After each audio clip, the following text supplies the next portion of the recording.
Friends, welcome to my YouTube channel think urology and gynaecology.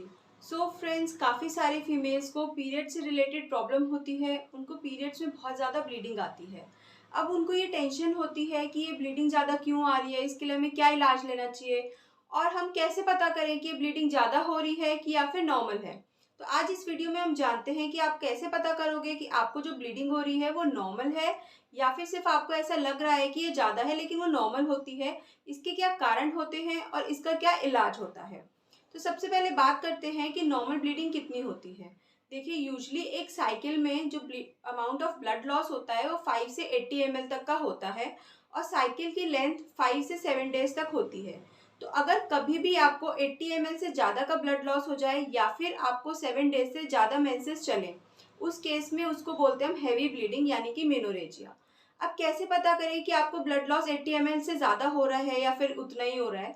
तो देखिए, जब fully soaked एक पैड होता है उसको मानते हैं कि उसमें 5 ml ब्लड है। तो अगर आपको 4 दिन तक एक दिन में 4 पैड चेंज करने पड़ रहे हैं, इसका मतलब कि आपको 80 ml के अराउंड ब्लड लॉस हो रहा है, तो वो नॉर्मल है। लेकिन अगर आपको इससे ज़्यादा चेंज करने पड़ रहे हैं या फिर 4 दिन से ज़्यादा आपकी ब्लीडिंग कंटिन्यू रह रही है, तो इसका मतलब है आपको हैवी ब्लीडिंग हो रही है। या फिर आपको ऐसा हो कि आपका डेली रूटीन एक्टिविटीज़ हैम्पर हो रही हो, आपको बहुत ही ज़्यादा थकान लग रही है या फिर बहुत ही बड़े-बड़े क्लॉट्स पास हो रहे हैं, 2.5 सेंटीमीटर से बड़ा क्लॉट आपको पास हो रहा है, यानी कि खून का थक्का पास हो रहा है, तो इसका मतलब है कि आपको हैवी ब्लीडिंग हो रही है। उस केस में आपको तुरंत अपने गायनेकोलॉजिस्ट से कंसल्ट करना है और उनसे डिस्कस करना है कि आगे क्या करना है। अब इसके क्या-क्या कारण होते हैं? देखिए, इसका सबसे इम्पोर्टेंट कारण होता है हार्मोनल इम्बैलेंसेस। हमारी बॉडी में हार्मोन इम्बैलेंस की वजह से पीरियड्स की प्रॉब्लम आ सकती है। जैसे कि किसी का थायराइड कम हो गया या फिर ज़्यादा हो गया या फिर ओवरी से जो हार्मोन्स निकलते हैं, ईस्ट्रोजन, प्रोजेस्टेरॉन, उनका कुछ डिसबैलेंस हो गया, तो उस वजह से आपको हैवी ब्लीडिंग हो सकती है। सेकेंड इम्पॉर्टेंट कॉज इसका होता है एडिनोमायोसिस या फिर एंडोमेट्रियोसिस। एडिनोमायोसिस में क्या होता है कि जो एंडोमेट्रियम होती है वो मायोमेट्रियम में ग्रो करने लगती है, यानी कि बच्चेदानी में ही जो एंडोमेट्रियम होती है वो मसल्स में चली जाती है और वहाँ ग्रो करने लगती है, जिसकी वजह से आपको ब्लीडिंग भी होती है और पेन भी होता है। अब बात करते हैं कि एंडोमेट्रियोसिस क्या होता है। एंडोमेट्रियोसिस में क्या होगा, जो एंडोमेट्रियम है वो ओवरीज में या फिर ट्यूब्स में, पेरिटोनियम में या फिर ब्लैडर, रेक्टम, इन सब जगह पे ग्रो कर जाती है, यानी कि अंडेदानी के, बच्चेदानी के अलावा कहीं और एंडोमेट्रियम के ग्रो करने को एंडोमेट्रियोसिस बोलते हैं। इन सब चीज़ों की वजह से भी आपको काफ़ी हैवी ब्लीडिंग होती है और साथ में पेन होता है। फिर इंपॉर्टेंट रीज़न होता है फाइब्रॉइड्स। देखिए, फाइब्रॉइड्स कितना बड़ा है, किस जगह पे है, उसके अकॉर्डिंग आपको ब्लीडिंग होती है। या फिर अगर आपके बच्चेदानी में पॉलिप हो, उस केस में भी आपको हैवी ब्लीडिंग हो सकती है। जब आपकी एंडोमेट्रियम बहुत थिक हो जाती है, यानी फिर कि बहुत मोटी हो जाती है, जैसे कि बच्चेदानी के कैंसर में हो सकता है या फिर सर्वाइकल कैंसर में हो सकता है, उस केस में भी आपको हैवी ब्लीडिंग हो सकती है।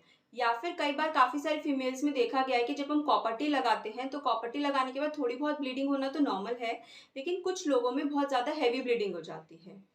कुछ जो यंग फीमेल्स होती हैं उसमें अगर कोगुलेशन डिसऑर्डर्स होते हैं, यानी कि खून जमने की क्षमता कम होती है, तब भी हैवी ब्लीडिंग पीरियड्स के टाइम पे हो सकती है। या फिर आप कोई मेडिसिन ले रहे हो, जैसे कि वॉरफेरिन ले रहे हो, यानी कि खून को पतला करने वाली मेडिसिन ले रहे हो, अगर आपको हार्ट डिसीज हुई है, स्ट्रोक हुआ है, उस केस में भी आपको पीरियड्स के टाइम पे हैवी ब्लीडिंग हो सकती है। तो अब इसका कैसे पता चलता है? देखिए, सबसे पहले तो क्या होगा कि जब भी आप अपनी गायनेक को दिखाने जाओगे, वो एग्जामिन करेगी, तो काफ़ी सारी चीज़ें तो एग्जामिनेशन से ही पता चल जाती है कि किस वजह से हैवी ब्लीडिंग हो रही हो। और फिर साथ ही साथ में आपके हार्मोनल टेस्ट कराए जाते हैं, जैसे कि LH-FSH कराया जाएगा, आपका थायराइड कराया जा सकता है, एक अल्ट्रासाउंड के लिए आपको एडवाइस किया जाएगा। जो मेजॉरिटी ऑफ केस कॉजेज होते हैं हैवी ब्लीडिंग के, वो इन सब इन्वेस्टिगेशन से ही पता चल जाते हैं। फिर इन्वेस्टिगेशंस के अकॉर्डिंग ही आपको ट्रीटमेंट एडवाइस किया जाता है। मान लीजिए आपको हार्मोनल इम्बैलेंस है, तो आपको बर्थ कंट्रोल पिल्स जो होती हैं, कंबाइंड ओरल पिल्स जो होती हैं, वो एडवाइस की जाती हैं। अब काफ़ी सारी फीमेल्स बोलती है, अरे डॉक्टर, जब तक दवा खाते हैं तब तक ठीक रहता है और फिर जैसी दवा बंद करो वैसे ही फिर स्टार्ट हो जाती है। तो उस केस में हम हार्मोनल वाली मिरेना, जिसको बोलते हैं, कॉपर टी डिवाइस भी लगा देते हैं। हार्मोनल इंट्रायूट्राइन डिवाइस हम लोग लगा देते हैं, जो कि 3 से 5 ईयर्स तक उसका रेट रहता है, मतलब 3 से 5 ईयर्स तक ठीक रहती है वो लगा देंगे तो फिर आपको डेली डेली मेडिसिन खाने की ज़रूरत नहीं है, वो भी हम लोग कर सकते हैं।